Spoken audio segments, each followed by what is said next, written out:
Hey yo, check out my dog. Thea, your dog looks sick. Oh, thanks, broski.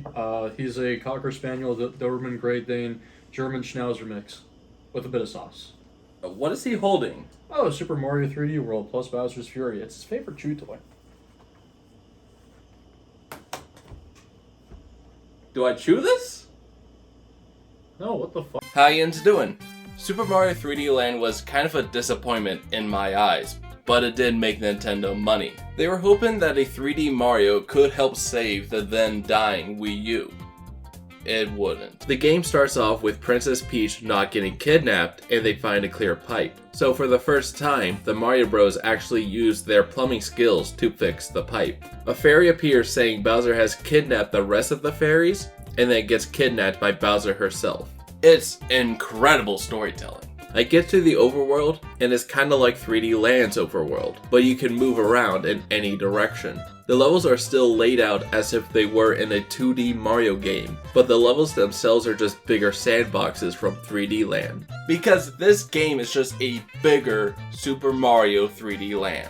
So why would you play this game over its predecessor? Because for the first time in a 3D Mario, it has multiplayer. You might be saying, Zach, Mario Galaxy had multiplayer.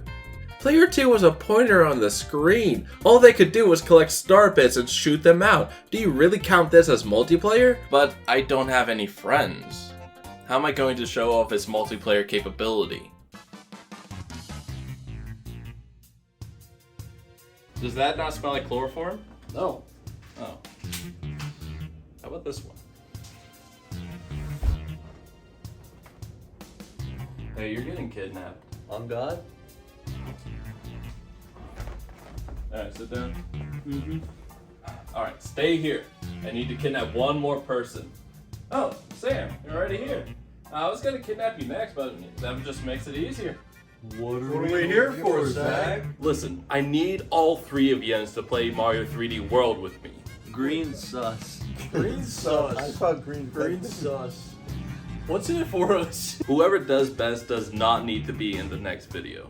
Oh, you Mario 3D World lets you play as Mario, Peach, Luigi, or Toad, and each of them have their own special traits. Mario is an all-around character, Peach can float in the air, Luigi jumps extremely high, and Toad is fast. So let's get into the good levels. World 1-1 introduces you to the big stuff that's gonna be in this game, like a new power-up, the Super Bell, that transforms Mario into a cat. Yeah, he's furry. There are also clear pipes that work like regular pipes, but clear. 1-4 introduces a new character, Plessy, who you ride on to get across the water. There are also Captain Toad levels which are surprisingly fun. They are puzzle maps where you have to move the camera around in order to see where you're going, and Captain Toad cannot jump. Which brings me to One Castle, where there's a new Bowser fight. Now he has a car, but instead of trying to run you over like a normal person, he throws bombs behind him and you just hit them back. It's cool that it's different, but this has got to be the worst way to attack me with a car. 2-5 introduces the Double Cherry power-up, which adds another character. Both of the characters still do the same movement at the same time. They can just be in different positions. This can keep going until you have 5 Marios on the screen. Can you imagine having multiple of the same person on the screen at once? That would be hilarious! 3-1 had some nice ice skating, and it ended with 3 Train, which, despite being an auto-scroller, it was cool to have a level take place on a moving train. However, there was a secret boss, 3B, where a new boss was introduced, the Histocrat, where you just had to climb on top of one of his limbs to hit his head. 4-2 had a cool jungle environment, and 4 Castle had a penis reference and a new boss, Brolder, in which you chuck his kin at him till he dies. 5-4 was a big open savanna, and 5 Castle had a new boss, King Cthulhu, who only had 1/4 of a chance of hitting you. 6-3 took place in a traditional Japanese dojo, and 6C gave me another new boss, Motley Boss Blob, who is made of liquid metal, which will cause him medical problems later in his life. World Castle 4 isn't a good level, not because of poor level design, but because I'm impatient and the ground isn't always there. Castle 5 attempted to kill Mario by gassing him, and Castle Bowser comes along and he dies. I save all the fairies. Oh no, he's not dead, and he re-kidnaps the fairies. Same fake Bowser defeat they've been doing since Mario Galaxy 2. Now I have a new world, World Bowser, which is a theme park for some reason. Bowser 4 introduces invisible platforms that only appear when something touches them, which brings me to the final level, Bowser Castle. I climb up a tower only to see that Bowser 2 has become a furry and tries everything, including multiplying himself to attempt to kill me. So I killed him, saved the fairies, and that's the end of the game. It was so much better than Mario 3D Land. When you compare it to the other 3D Marios, it still doesn't feel like a true 3D Mario. Each level was nice, but I ran into the same problem with 3D Land, where I had forgotten most of the levels the next day. There were more levels that did stick to my memory, and it's because the worlds had more levels and grander ideas such as the Captain Toad levels. The difficulty was nice as the levels did get challenging towards the end, especially when you get to the 4 secret worlds. The game has a lot of post-game content, including Rosalina as an unlockable character, with her special ability being the spin attack, effectively giving her a double jump. The music in this game was fantastic and memorable. Super Mario 3D World is a good Mario game, with its flaws being that most of the levels are forgettable. I still do not consider this to be a true 3D Mario, but there is something greater I want to talk about. Bowser's Fury. Bowser's Fury came out when Nintendo ported Mario 3D World to the Switch, and it starts off with Mario going to the Shadow Realm. Mario lands in some mysterious land and you can freely move the camera around, Making this an actual 3D Mario, and better than Mario 3D World. I walk forward and Bowser just appears, but he's bigger and covered in some kind of goop. I get a cat shine which turns on the lighthouse, scaring away Bowser. Some of the goop is cleared, revealing islands, and shows Bowser Jr. crying out for help. Bowser Jr. tells Mario that he can't save his dad and needs Mario's help.